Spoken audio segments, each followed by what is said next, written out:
The stagecoach rattled violently as it traversed the uneven terrain of the Montana Territory, each jolt sending sharp pains through Beatrice Keller's already battered body.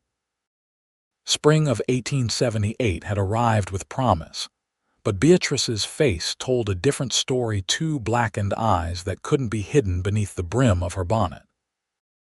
Her fingers trembled as she clutched the letter that had been her salvation, the response from one Daniel Zachary of Taylorsville, Montana, accepting her as his mail-order bride.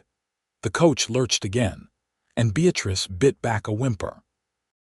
3 days of travel had done little to heal her injuries, the remnants of her former fiancé's final rage before she'd fled Chicago with nothing but a carpetbag of belongings and desperate hope.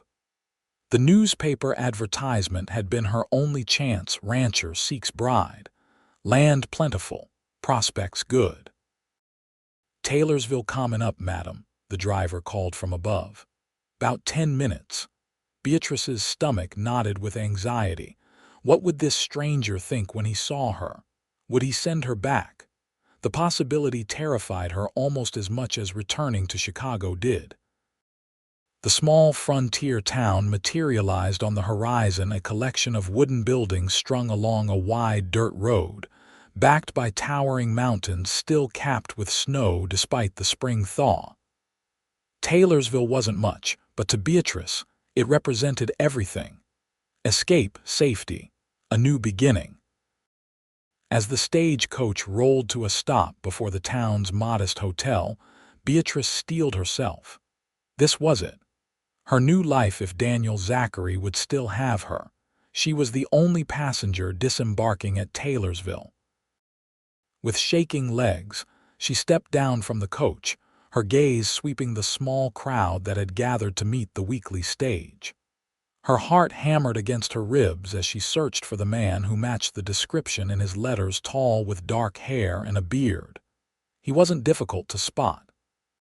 Standing apart from the others, Daniel Zachary cut an imposing figure in a worn leather vest over a faded blue shirt, his stance wide and confident. When their eyes met across the dusty street, Beatrice saw the exact moment recognition dawned on him, followed swiftly by shock as he took in her battered appearance. Beatrice forced herself forward, clutching her carpetbag with white knuckles. "Mr. Zachary?"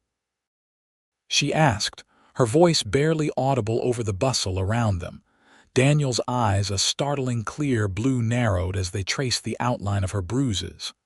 Without a word, he reached for her bag, his movements careful, deliberate. "Miss Keller," he said finally, his voice low and controlled. "I see you've arrived." Beatrice nodded, unable to meet his gaze. "I apologize for my appearance. There was an incident before my departure." A muscle twitched in Daniel's jaw. He glanced around, noticing the curious stares from townsfolk. With a slight tip of his hat, he guided her away from prying eyes.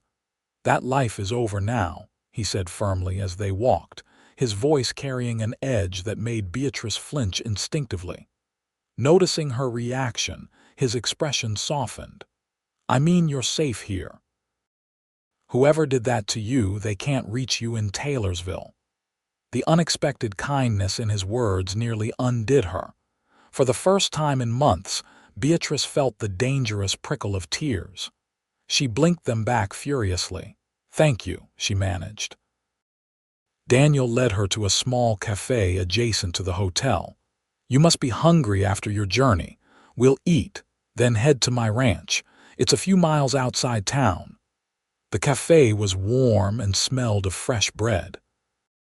As they settled at a corner table, Beatrice became acutely aware of her disheveled appearance. She attempted to straighten her travel-worn dress, suddenly conscious of how she must look to this stranger who had agreed to marry her. "I should explain," she began, her voice barely above a whisper. Daniel raised a hand. "You don't owe me explanations, Miss Keller. Not today. You're exhausted and hurt. Food first, rest after." The waitress approached, her curious eyes lingering on Beatrice's bruises before Daniel's stern look sent her attention elsewhere. He ordered stew and coffee for them both, then turned back to Beatrice. "My ranch is modest compared to some, but the house is sturdy and the land is good. There's a spare room prepared for you." He paused, seeming to choose his words carefully. "I want to be clear, the agreement we made through our correspondence stands if you wish it, but there are no expectations. You'll have time to decide if this arrangement suits you." Beatrice's hand stilled in her lap. This wasn't what she'd expected. Mail-order marriages were business transactions she'd prepared herself for immediate marriage upon arrival, regardless of her circumstances. "You'd still consider me, despite..." She gestured vaguely toward her face.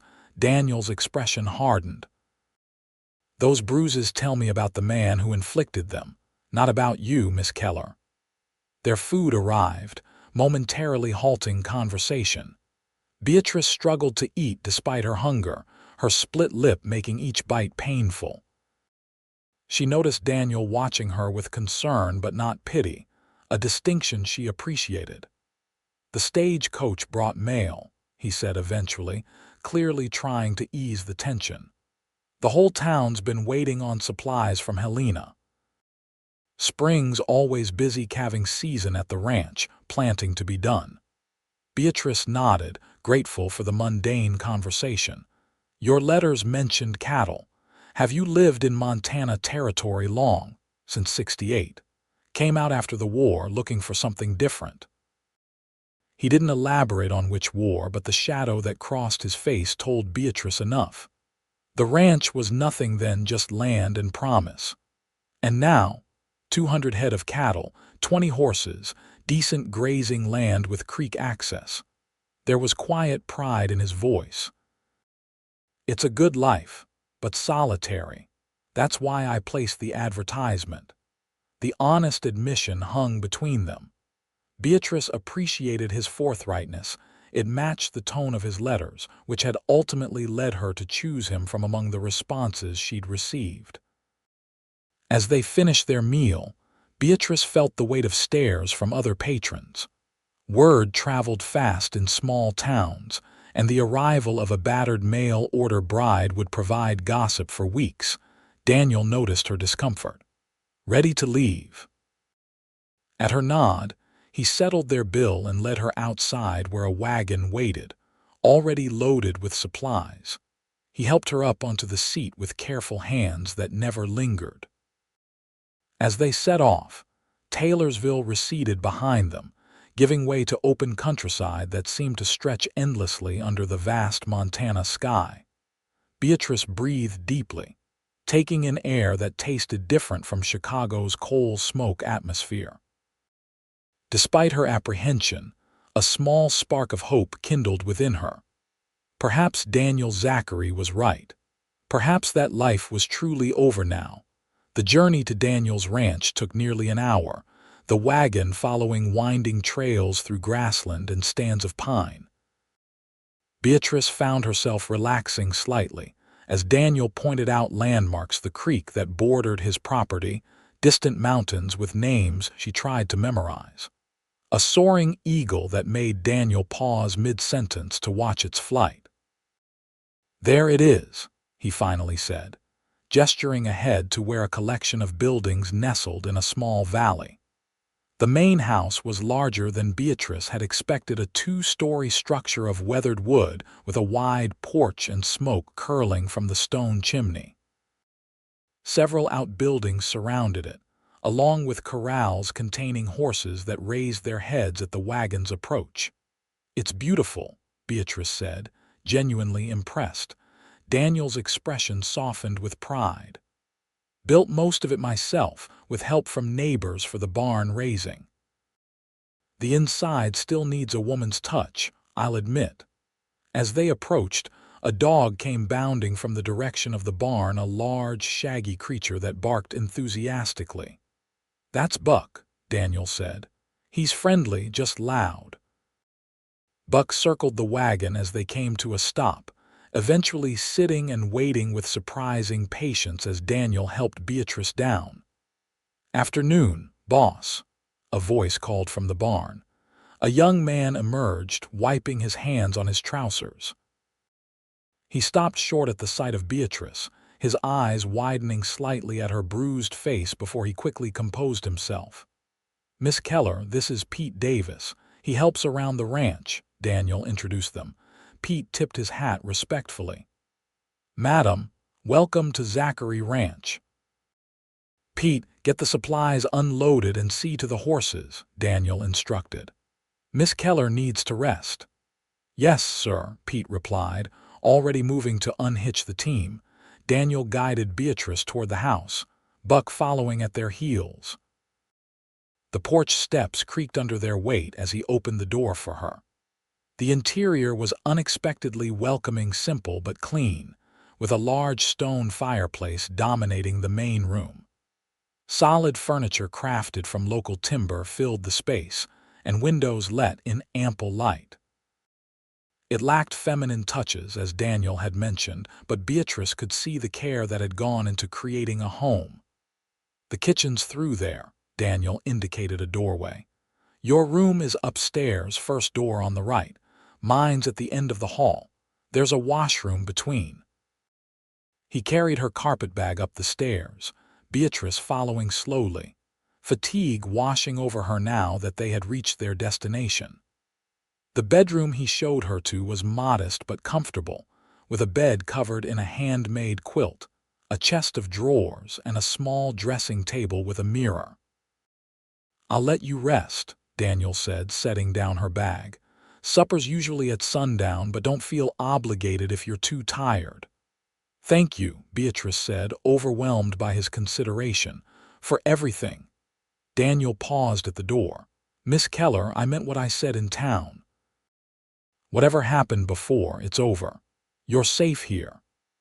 After he left, Beatrice sank onto the edge of the bed, the events of the past week catching up with her. For the first time since fleeing Chicago, she allowed herself to cry quiet, exhausted tears that eventually gave way to dreamless sleep. When Beatrice awoke, the light had changed, golden evening sun slanting through the window. She'd slept for hours. Rising stiffly, she moved to the dressing table, wincing at her reflection. The bruising looked worse, if possible, with purples deepening to almost black around her eyes. A soft knock at the door startled her. "Miss Keller."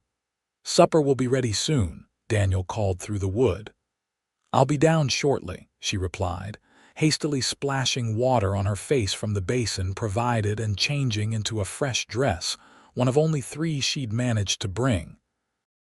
Downstairs, she found Daniel in the kitchen, stirring something in a large pot that smelled surprisingly appetizing. "I'm no fancy cook," he said upon noticing her, "but I manage not to poison myself most days." The simple jest made Beatrice smile, then wince as the movement pulled at her split lip. "Can I help? Just sit. You've had a long journey." They ate at the kitchen table a hearty beef stew with biscuits that Daniel admitted were left by his neighbor Mrs. Holloway, who takes pity on bachelor cooking. As they ate, Daniel asked careful questions about Beatrice's journey, steering clear of anything that might reference her injuries. She found herself gradually relaxing, sharing observations about the territories she'd passed through, the characters on the stage coach. "Tomorrow I'll show you around the ranch," Daniel said as they finished, "if you're feeling up to it."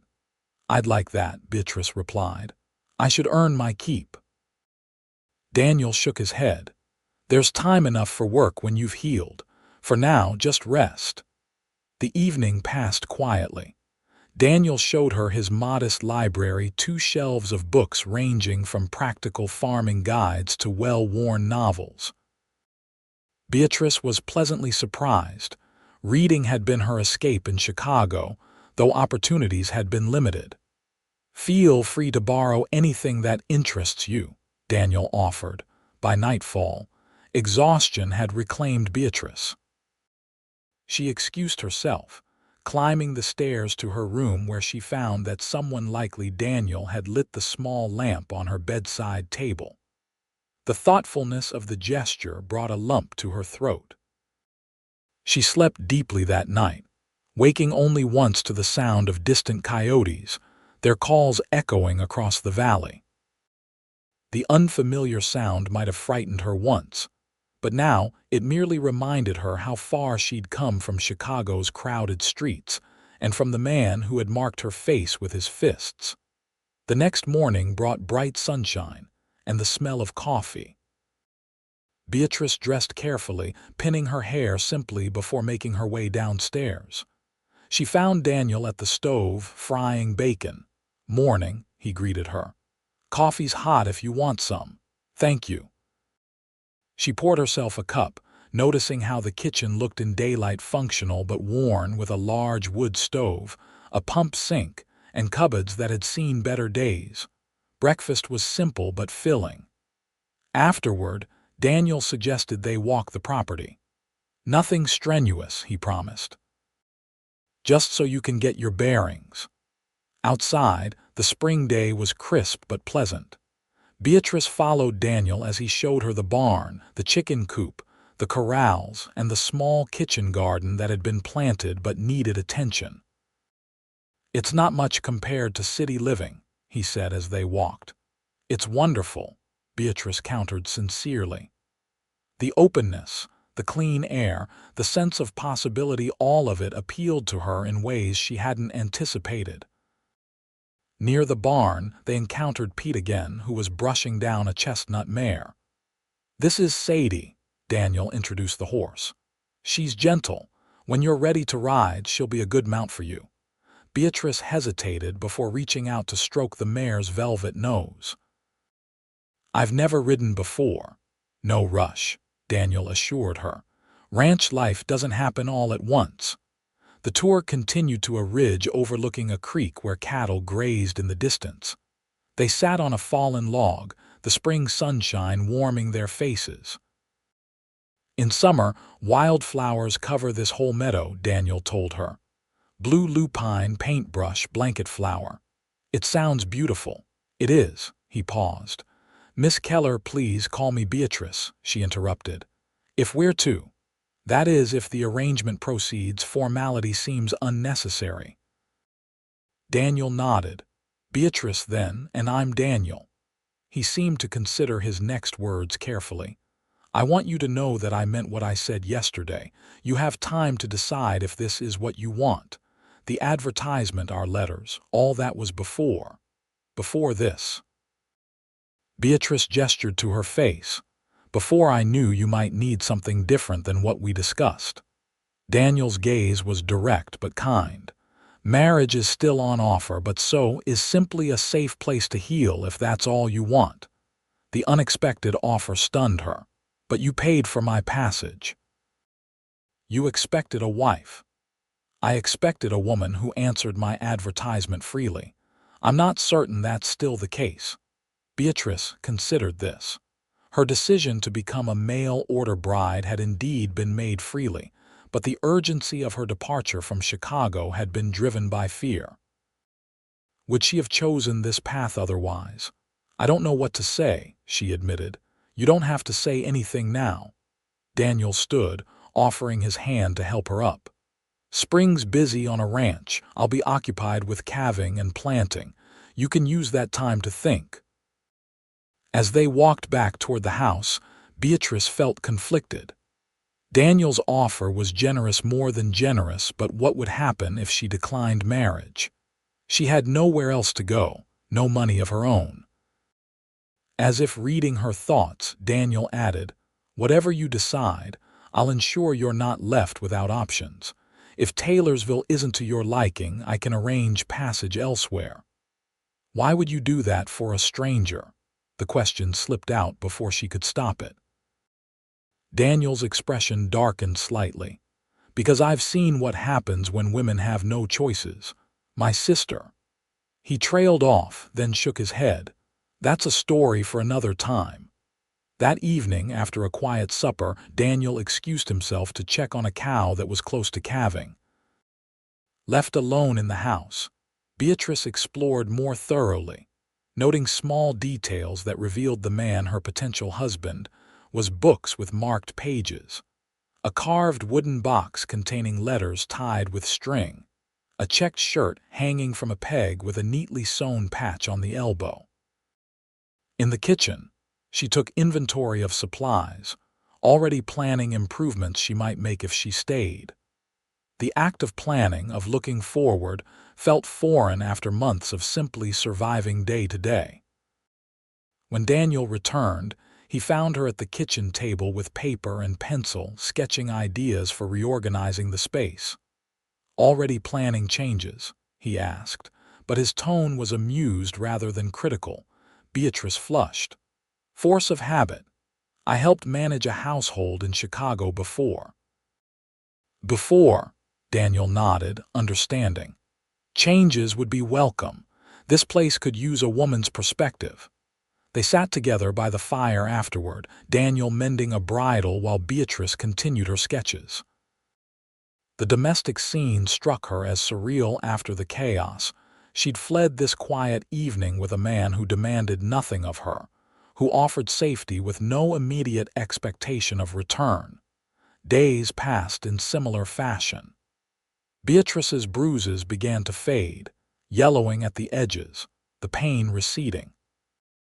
She found herself settling into ranch life more easily than expected, establishing routines, feeding chickens in the morning, tending the kitchen garden, preparing meals that were simple but more varied than Daniel's bachelor fare. Daniel himself was often busy with ranch work, sometimes leaving before dawn and returning exhausted. But he always made time to check on her, to ask about her day, to ensure she had everything she needed. He never pressed her about their arrangement, never mentioned marriage unless she broached the subject first. A week after her arrival, Beatrice accompanied Daniel into Taylorsville for supplies. She was nervous about facing the townspeople, knowing gossip about her appearance would have spread widely. "You don't have to come," Daniel offered when he noticed her anxiety. "I can manage alone." "No," Beatrice said firmly. "I can't hide forever." The ride into town was pleasant, spring having fully established itself across the landscape. Wildflowers dotted the grassland, and birds darted overhead in flashes of color.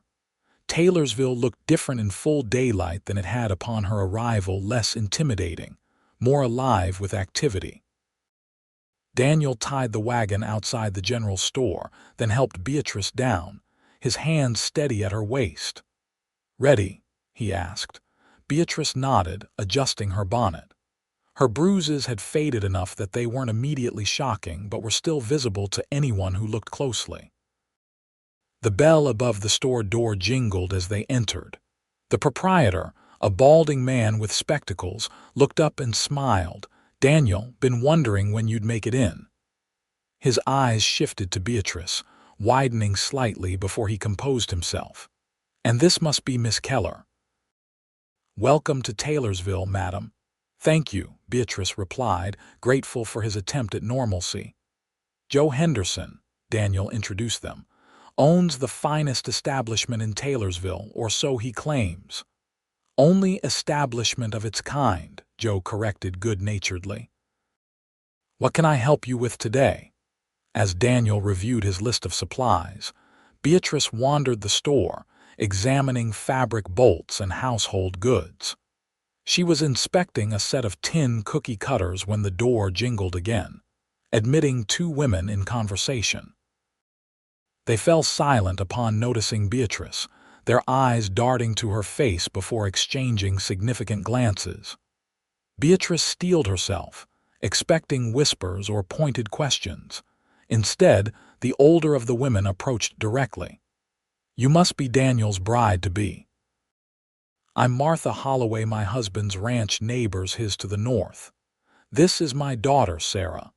"Beatrice Keller," she replied, surprised by the friendly greeting. "It's nice to meet you." "Those biscuits Daniel's been enjoying came from my kitchen," Martha continued. I'd be happy to share the recipe, though I suspect you brought your own talents from back east."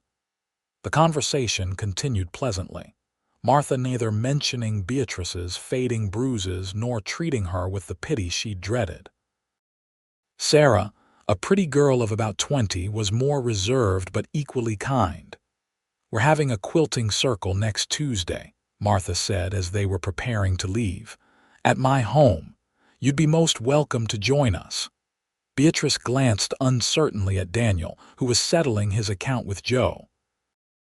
"I'm not sure if Daniel knows the way," Martha assured her. "It would do you good to meet some of the women around here." Feeling both touched and overwhelmed by the invitation, Beatrice agreed. After the Holloways departed, Daniel joined her, eyebrows raised questioningly. "Mrs. Holloway invited me to a quilting circle," Beatrice explained. Daniel nodded approvingly. "Martha's good people. Sharp-tongued when provoked but loyal to friends." Their shopping complete, they continued through town, stopping at the post office where a letter awaited Daniel. Beatrice noticed how people nodded respectfully to him as they passed. Clearly, he was well regarded in Taylorsville. They were nearly back to the wagon when a man stumbled out of the saloon across the street, visibly intoxicated despite the early hour. His bleary gaze fixed on Beatrice, then narrowed. "Well, if it ain't Zachary's mail-order bride," he called loudly. "Heard she came all damaged. Guess that's why the price was right." Beatrice froze, mortification washing over her. Daniel's hand went to her elbow, steadying her. "Ignore him," he murmured. "Frank Miller's mouth runs faster than his brain when he's drinking." But Miller wasn't finished. He staggered closer, his grin malicious. "What happened, sweetheart? Last man got tired of your nagging." Daniel's posture shifted, tension radiating from him. "That's enough, Miller. Just curious what a man gets when he orders a bride who's already been knocked around," Miller persisted. "Damaged goods at a discount, I reckon." In one fluid motion, Daniel stepped forward, his fist connecting with Miller's jaw with a sickening crack. The drunk sprawled backward into the dusty street. "Daniel," Beatrice gasped, shocked by the sudden violence. Miller groaned, spitting blood. "You'll regret that, Zachary." "And you'll regret your words if I ever hear them again," Daniel replied evenly. "Miss Keller is under my protection. Remember that when you're sober." He turned to Beatrice, his expression apologetic. "I'm sorry you had to see that." She shook her head, speechless, as Daniel guided her to the wagon. They were halfway back to the ranch before she found her voice again. "You didn't have to do that," she said quietly. Daniel's knuckles were white on the reins. "Men like Miller only understand one language. He won't bother you again. But now you've made an enemy. Frank Miller was never a friend." Daniel glanced at her, his expression softening. "I'm sorry if I frightened you." The realization struck her he thought she was afraid of him, of his capacity for violence. "You didn't," she said firmly. "I was just surprised." "I don't make a habit of brawling in the street," Daniel assured her, "but some things can't go unanswered." They rode in silence for a while, Beatrice processing what had happened. Daniel had defended her honor without hesitation, had claimed her as being under his protection. The knowledge settled warmly within her. "Thank you," she said finally, "for what you said about me being under your protection." Daniel nodded once, his profile strong against the backdrop of distant mountains. "I meant it." That night, as they sat by the fire after supper, Beatrice found herself studying Daniel covertly. His hands, capable of violence in her defense, were now gentle as he whittled a small piece of wood. His features, so stern in confrontation with Miller, were relaxed in the firelight. "What are you making?" she asked, nodding toward his project. Daniel held up the half-formed carving. "A horse. I whittle when I'm thinking." "And what are you thinking about?"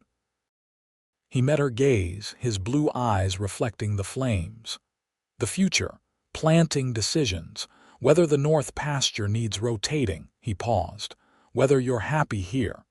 The directness of his last statement caught Beatrice off guard. "I am," she said, surprising herself with the truth of it. Despite everything, her arrival with bruises, the town gossip, even today's confrontation, she felt more at peace than she had in years. "Good." Daniel returned to his whittling. "Martha's quilting circle will be good for you. The women around here are solid folk, not much for idle gossip." "Like Mrs. Holloway." Daniel smiled slightly. "Martha's bark is worse than her bite, but she's the first to help when trouble comes. Her daughter Sarah is sweet if shy. You'll like them." "I already do," Beatrice admitted. Their kindness in the store had meant more than they could know. They lapsed into comfortable silence, broken only by the crackle of the fire and the soft scrape of Daniel's knife against wood. Beatrice's needlework lay forgotten in her lap as she contemplated how quickly this place had begun to feel like home. The following Tuesday, Daniel drove Beatrice to the Holloway Ranch for the quilting circle. She was nervous, fidgeting with her shawl as they approached the sprawling farmhouse. "You look fine," Daniel assured her, correctly interpreting her anxiety. "Your bruises are hardly noticeable now." It was true. 2 weeks had passed since her arrival, and the physical evidence of her past was fading. Sometimes Beatrice caught herself forgetting, only to be reminded when she glimpsed her reflection, or when a particular movement caused lingering pain. "It's not just that," she admitted. "I haven't had many female friends. In Chicago, my position was complicated." Daniel nodded, not pressing for details she wasn't ready to give. "These women judge on character, not circumstance. You'll do well." Martha Holloway greeted them warmly, ushering Beatrice inside while sending Daniel off with her husband to examine a new bull. The interior of the Holloway home was comfortable and lived in, filled with evidence of a well-established family life, children's drawings tacked to walls, well-worn furniture, the scent of baking. In the main room, 5 women of varying ages were arranged around a large quilting frame. Sarah Holloway was among them, along with faces new to Beatrice introduced as Mrs. Eleanor West, Miss Abigail Turner, Mrs. Rose Campbell, and Mrs. Dorothy Fletcher. "Ladies, this is Miss Beatrice Keller, Daniel Zachary's intended," Martha announced. A chorus of greetings followed, along with curious but not unkind glances. Beatrice was guided to an empty chair beside Sarah, who offered a shy smile. "We're working on a wedding quilt for the Peterson girl," Martha explained, indicating the half-finished project stretched across the frame. "Have you quilted before, Beatrice?" "Some," Beatrice replied, "though it's been a while." "It comes back quick enough," Dorothy Fletcher assured her, passing over a threaded needle. As Beatrice joined their work, the conversation flowed easily around her talk of children and husbands, local news, preparations for summer. No one mentioned her fading bruises, though she occasionally caught sympathetic glances when they thought she wasn't looking. "I hear you and Daniel had a run-in with Frank Miller in town," Eleanor West said during a lull. "That man's been trouble since he came back from the war." Beatrice tensed, unsure how to respond. "Frank needed setting straight," Martha said firmly. "Daniel did what any decent man would." "Miller's been bitter since his wife left," Rose Campbell added. "Takes it out on every woman he sees." "Daniel's not usually one for public displays," Abigail Turner noted. "He must think highly of you, Miss Keller." Beatrice felt her cheeks warm. "We're still becoming acquainted." "Daniel's a good man," Martha said, her tone matter-of-fact. "Keeps to himself mostly, but always first to help when needed. This community relied on him heavily during last year's bad winter." As the afternoon progressed, Beatrice found herself relaxing. These women weren't prying into her past or judging her present circumstances. Instead, they were simply including her in their circle, offering friendship and acceptance she hadn't realized she craved. By the time Daniel returned to collect her, Beatrice had been thoroughly incorporated into plans for future gatherings, including a spring festival the town was organizing. "You seem in good spirits," Daniel observed as they drove home. "I am," Beatrice replied, surprised by how true it was. "They're very kind. Told you so." There was a hint of teasing in his voice that made her smile. That evening, as they sat together after supper, Beatrice found herself contemplating the future with new clarity. 2 weeks at Zachary Ranch had shown her what life could be like here, the rhythm of days, the beauty of the land, the community that had already begun to embrace her, and Daniel himself. She watched him reading by lamplight, his profile strong, his presence a steady comfort she was coming to rely on. He had been nothing but patient and kind, never pushing, always protecting. "Daniel," she said, the decision crystallizing as she spoke, "I've been thinking about our arrangement." He looked up from his book, expression carefully neutral.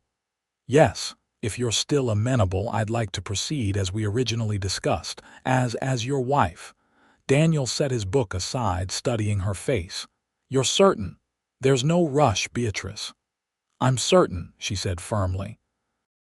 "These past weeks have shown me what kind of man you are. I believe we could build a good life together." Something like relief crossed his features before he nodded. "Then I'd be honored to make you my wife, whenever you're ready." "Soon," Beatrice said, confidence growing with each word. "Before summer, perhaps." Daniel smiled, a full, warm smile that transformed his face. "I'll speak to Reverend Collins next time we're in town." That night, Beatrice lay awake, contemplating the decision she'd made. Marriage to Daniel would be different from what she'd nearly had in Chicago. It would be a partnership based on mutual respect and growing affection, not dominated by fear. As spring advanced, preparations for the wedding began in earnest. A date was set for late May, giving them just over a month. Martha Holloway and her quilting circle embraced the planning enthusiastically, insisting on hosting a proper celebration despite Beatrice's protests that something simple would suffice. "Nonsense," Martha declared. "Weddings are community affairs out here. Besides, it gives us all an excuse to wear our good dresses." Daniel seemed amused by the women's involvement, but made no objection. "It's good to see you making friends," he told Beatrice one evening as she sorted through fabric swatches Martha had provided for a new dress. "They've been kinder than I deserve," Beatrice admitted. "Kindness isn't about deserving," Daniel replied. "It's about recognizing another's humanity." Beatrice glanced up, struck by his words. "Is that why you've been so patient with me?" "Because you recognized my humanity when I arrived looking like I did." Daniel considered this, his expression thoughtful. "I recognized someone who needed safety. The rest, getting to know you, respecting your choices, that's just basic decency." "Not every man thinks so," Beatrice said quietly. "No," Daniel agreed, his tone hardening slightly. "Not every man does." There was a question in his eyes that he didn't voice, the same question he'd carefully avoided since her arrival. Beatrice realized it was time to answer it, to share the truth of what had brought her to Taylorsville with bruises on her face and fear in her heart. "His name was Richard," she began hesitantly. "Richard Caldwell. I worked as a companion to his mother, an elderly widow. That's how we met." Daniel sat perfectly still, his attention focused entirely on her. He was charming at first, attentive. He offered marriage when his mother passed, and I accepted, believing I was fortunate. Beatrice's fingers twisted in her lap. "The changes were gradual. Criticism first, then control what I wore, who I spoke to, how I spent my time. And then it became physical," Daniel said softly. "Not a question." Beatrice nodded. The first time he apologized so sincerely I convinced myself it would never happen again, but it did, of course. Each time worse than the last. You couldn't leave. He controlled everything, my wages, my movements. There were no relatives to turn to. She took a shaky breath. The night before I fled, he discovered I'd been secretly saving money. The beating was significant. I truly feared he would kill me. Daniel's jaw tightened, but he remained silent, allowing her to continue. When he finally slept, I took what little I'd managed to hide and ran. I had seen your advertisement in the newspaper weeks earlier and had corresponded without his knowledge. It seemed my only chance. And now, Daniel asked carefully, do you fear he'll try to find you? Beatrice considered this. I left no trail. As far as Richard knows, I could have gone anywhere. I doubt he'd expend the effort to search across multiple territories. If he did, Daniel said, his voice low and certain, he would regret it. The promise in those words sent a shiver through Beatrice, not of fear, but of security. Daniel wasn't threatening violence for violence's sake. He was pledging protection, declaring her safety his priority. Thank you, she said simply, for listening, for not judging. Daniel reached across the space between them, taking her hand in his, the first time he had initiated such contact outside of practical assistance. There's nothing to judge, Beatrice. You survived. That takes courage. His touch was warm, his calloused fingers gentle against hers. Beatrice found herself not wanting to pull away, content in this small connection between them. In the weeks that followed, Beatrice noticed subtle changes in their interactions. Daniel seemed more relaxed around her, more inclined to share stories from his past or thoughts about the future. He would casually touch her elbow when pointing something out, rest his hand briefly on her shoulder when passing. Each contact was respectful, tentative, as if testing boundaries neither had explicitly defined. Beatrice, for her part, found herself looking forward to evenings by the fire, to the conversations they shared over meals, to his smile when she mastered a new ranch skill. She began to recognize that what was growing between them was more than convenience or practicality. It was genuine affection, perhaps even the beginnings of love. As the wedding approached, Beatrice divided her time between preparations and learning more about ranch operations. Daniel taught her to ride Sadie, the gentle mare, showing remarkable patience as Beatrice overcame her initial nervousness. Together they explored more of the ranch's boundaries, Daniel pointing out landmarks and sharing plans for expansion. I've been thinking about diversifying, he told her during one such ride. Maybe planting an orchard on the eastern slope. Apples do well in this climate. For selling at market, Beatrice asked, growing comfortable with such discussions. Eventually. First few years would just be for us. But once established, it could provide additional income during cattle market downturns. Beatrice appreciated being included in these considerations, her opinions sought and valued. It reinforced her belief that their marriage would truly be a partnership.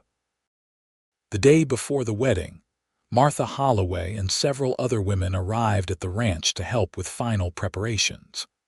The house was cleaned from top to bottom, wildflowers arranged in every available container, and a new tablecloth Beatrice had embroidered spread in the dining room.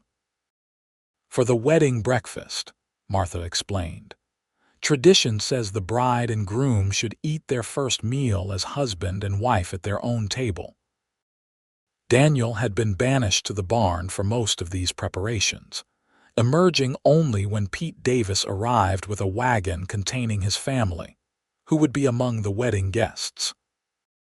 Feels like I'm being pushed out of my own home, he grumbled good-naturedly to Beatrice when they had a moment alone. Just until tomorrow, she assured him.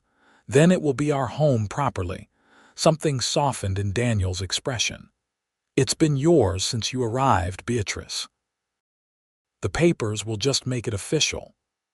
That evening, as tradition dictated, Daniel departed to spend the night at the Holloway Ranch, leaving Beatrice alone in the house that would officially become her home the next day. Martha stayed with her, occupying Daniel's room while Beatrice tried to sleep, despite her nervous anticipation. The wedding morning dawned clear and perfect, the Montana sky an endless blue canopy.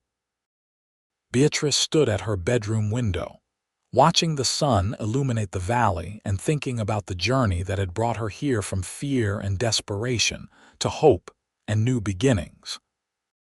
Martha helped her dress in the new gown they had finished just days earlier, a simple but elegant creation of pale blue cotton with delicate embroidery at the collar and cuffs.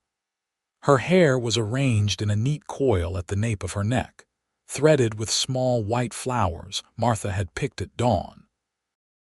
"You look beautiful," Martha declared, standing back to assess her work. A proper bride. Guests began arriving mid-morning, neighboring ranchers and their families, townspeople from Taylorsville, all dressed in their Sunday best. They gathered in the meadow beside the house where benches had been arranged facing a simple arch wound with spring greenery. Reverend Collins arrived from town, speaking briefly with Beatrice, before taking his place beneath the arch. And then Daniel appeared, walking from the direction of the barn, wearing a new shirt and vest, his dark hair neatly combed, his beard trimmed.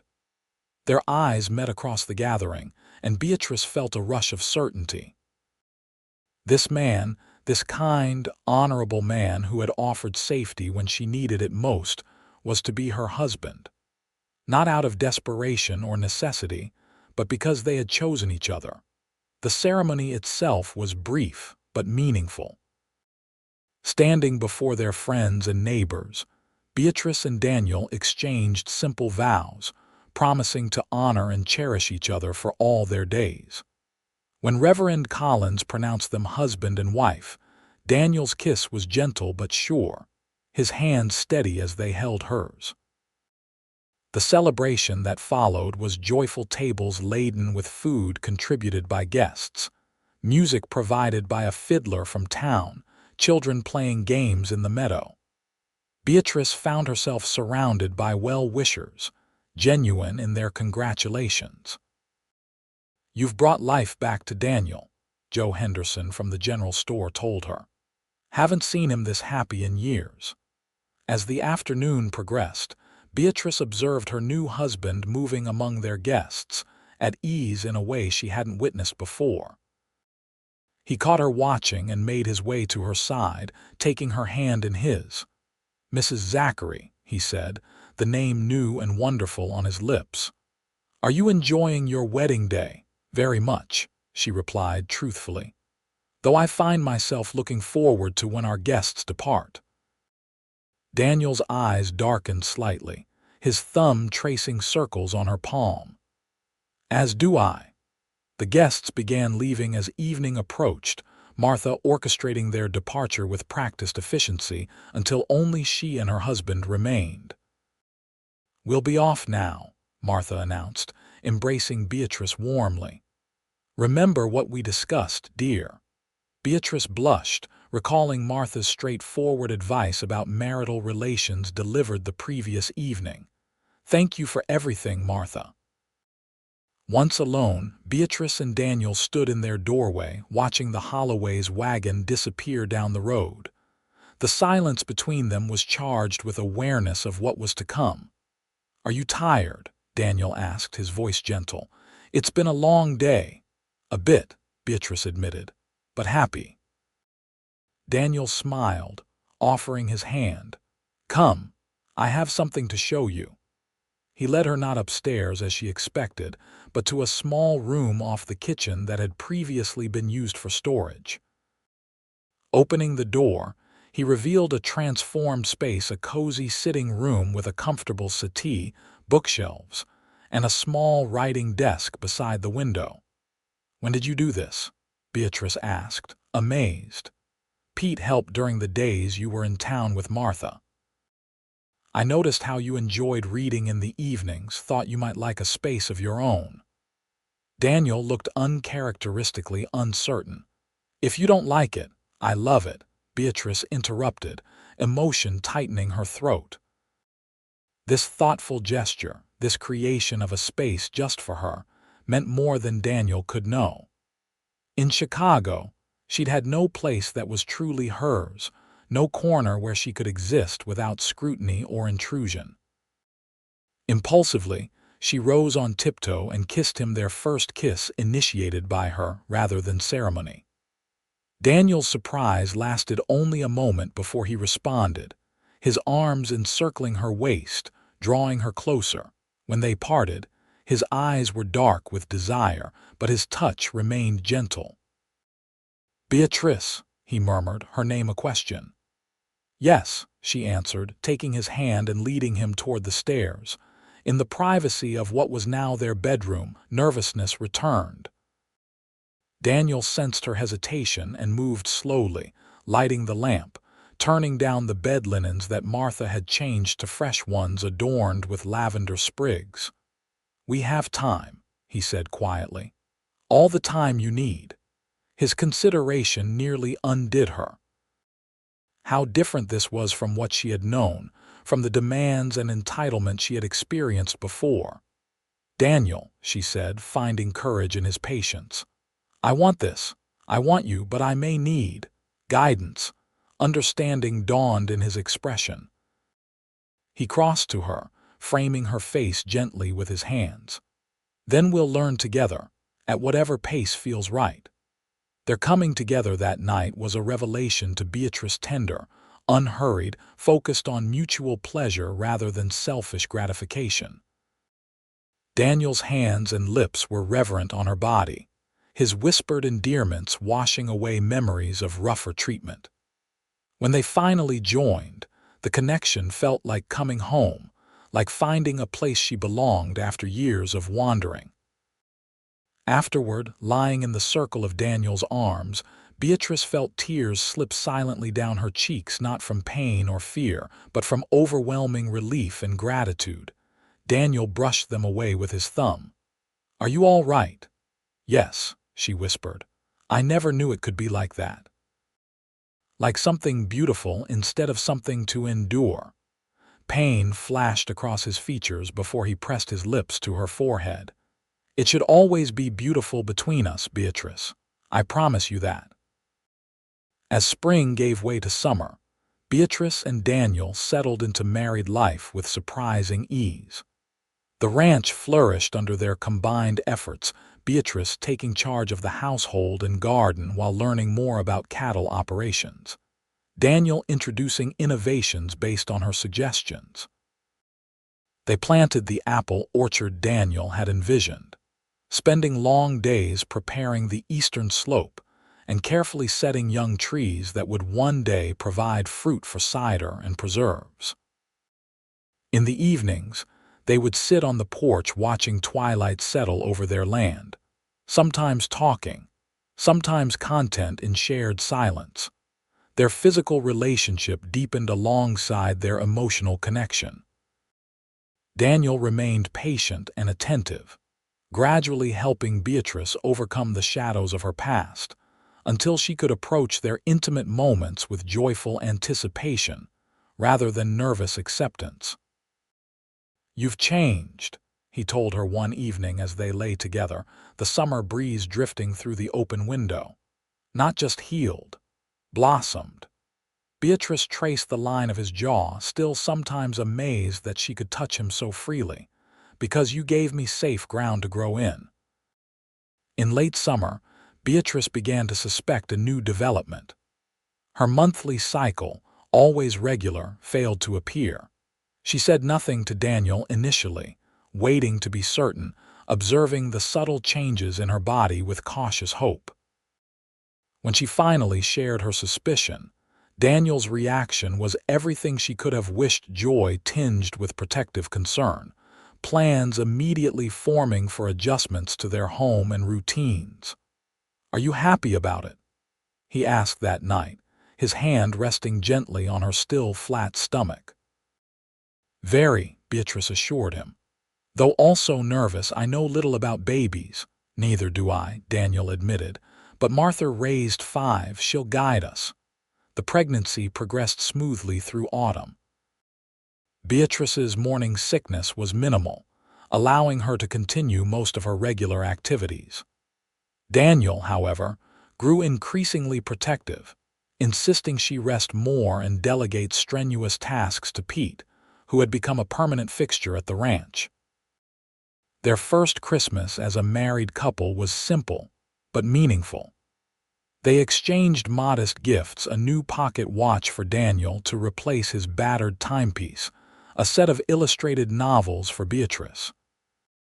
The house was decorated with pine boughs and berries, filling the rooms with fresh scent that reminded Beatrice how far she'd come from Chicago's sooty air.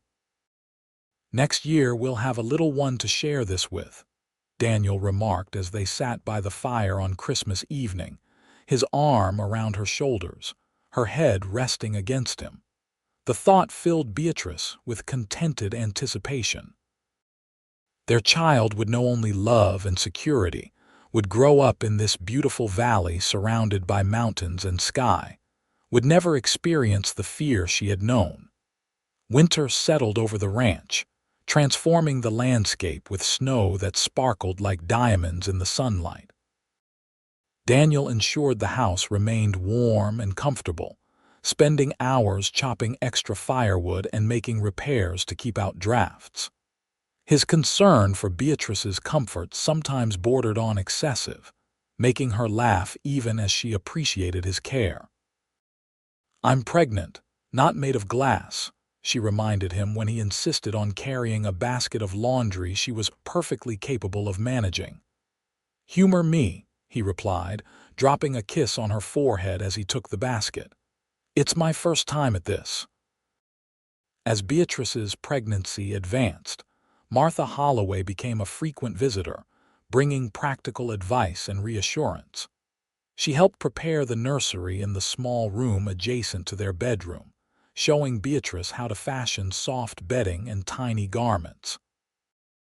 "Every woman worries with her first," Martha assured her during one such visit. "But you'll find mothering comes naturally when the time arrives." February brought heavy snows that temporarily isolated the ranch. Daniel worried about Beatrice's access to medical help if needed, but she remained calm, trusting in her body's strength and Martha's experienced guidance. "Women have been having babies since the beginning of time," she reminded him, "often in circumstances far less comfortable than these." Still, they both breathed easier when the thaw began in March, clearing roads to town and neighboring ranches. Beatrice's due date was approaching sometime in early April according to Martha's calculations. As spring returned to the valley, bringing new calves to the pastures and fresh green to the meadows, Beatrice found herself reflecting on the year that had passed since her arrival. The woman who had stepped down from the stagecoach with 2 black eyes and a heart full of fear seemed almost a stranger now. "What are you thinking about?" Daniel asked, finding her standing by the corral one afternoon, her hands resting on her rounded belly. "About how much has changed," she replied. "A year ago I couldn't imagine this life, this happiness." Daniel's arms encircled her from behind, his hands covering hers. "When you arrived with those bruises, all I wanted was to protect you. I never imagined how much you would bring to my life." "We protected each other," Beatrice said softly. "You from loneliness, me from fear." Their child chose that moment to deliver a particularly energetic kick, making them both laugh. "Strong," Daniel observed, pride in his voice. "Like his mother." "Or her father," Beatrice countered. The gender of their child still a happy mystery. 3 days later, in the gentle light of early dawn, Beatrice woke to the unmistakable sensations that signaled her labor had begun. She lay still for a moment, breathing through the first contraction, gathering her courage before waking Daniel. His response was immediate and controlled despite his evident anxiety. He sent Pete riding for Martha while helping Beatrice walk slowly around the bedroom as she'd been instructed to do in early labor. Martha arrived within the hour, taking charge with calm efficiency. She shooed Daniel downstairs despite his protests, assuring him that she would call if needed. "First babies take their time," she told Beatrice as they settled in for what could be a long process. "Try to rest between pains." The labor progressed steadily throughout the morning and into afternoon. Beatrice found strength she hadn't known she possessed, focusing on Martha's encouragement and the thought of finally holding her child. Below, she could hear Daniel's footsteps as he paced, occasionally calling up to check on her progress. As evening approached, Martha announced that the time was near. "Next few contractions you'll need to push," she instructed, her voice confident. "Your body knows what to do." The final stage was intense but mercifully brief. With a last tremendous effort, Beatrice felt her child slip into the world. The sensation followed immediately by a lusty cry that filled the room. "A boy," Martha announced, quickly cleaning and wrapping the infant. "Strong and perfect." Tears flowed freely down Beatrice's cheeks as Martha placed the tiny bundle in her arms. The baby's face was red and wrinkled, his dark hair damp against his head, his tiny fists waving in protest at his abrupt entry into the world. "Daniel," Beatrice called, her voice weak but joyful. "Come meet your son." The door opened instantly, suggesting Daniel had been waiting just outside. He approached the bed with reverent steps, his expression a mixture of awe and love as he gazed at his wife and newborn child. "He's beautiful," he whispered, sitting carefully on the edge of the bed. "Like his mother." Martha supervised the final stages of cleanup before tactfully withdrawing, promising to return in the morning. "You three need time together," she said, patting Daniel's shoulder as she left. Alone with their son, Beatrice and Daniel marveled at his perfect features, counting fingers and toes, taking turns holding him as he settled into his new existence. "What shall we name him?" Daniel asked, cradling the infant with surprising confidence. Beatrice considered the question. They had discussed various options during her pregnancy but made no final decision. "I was thinking William," she said. "After your father." Daniel looked up, surprise and pleasure in his expression. "You'd want that. It's a good, strong name," Beatrice nodded. "William Daniel Zachary." "William," Daniel repeated, testing the name as he gazed at his son. "It suits him." That night, with William sleeping in the cradle beside their bed, Daniel held Beatrice close, his arms protective around her exhausted body. "Thank you," he murmured into her hair, "for our son. For our life together." "Thank you," she countered drowsily, "for saying those words when I first arrived. That life is over now, you made it true." "It was true the moment you found the courage to leave," Daniel said. "I just helped you believe it." As Beatrice drifted toward sleep, she reflected on the journey that had brought her here, from terror to tentative hope, from bruises to healing, from isolation to belonging. The woman who had stepped off that stagecoach with 2 black eyes had been broken but not defeated. She had found not just safety but love, not just escape but purpose. That life was indeed over. This one with Daniel and William, and whatever the future might bring, was just beginning. In the years that followed, the Zachary family thrived. William grew into a sturdy, curious boy with his father's blue eyes and his mother's gentle spirit. The apple orchard matured, producing its first modest crop when William was 3. The same year, his sister Margaret joined the family, arriving with considerably less drama than her brother but equal joy.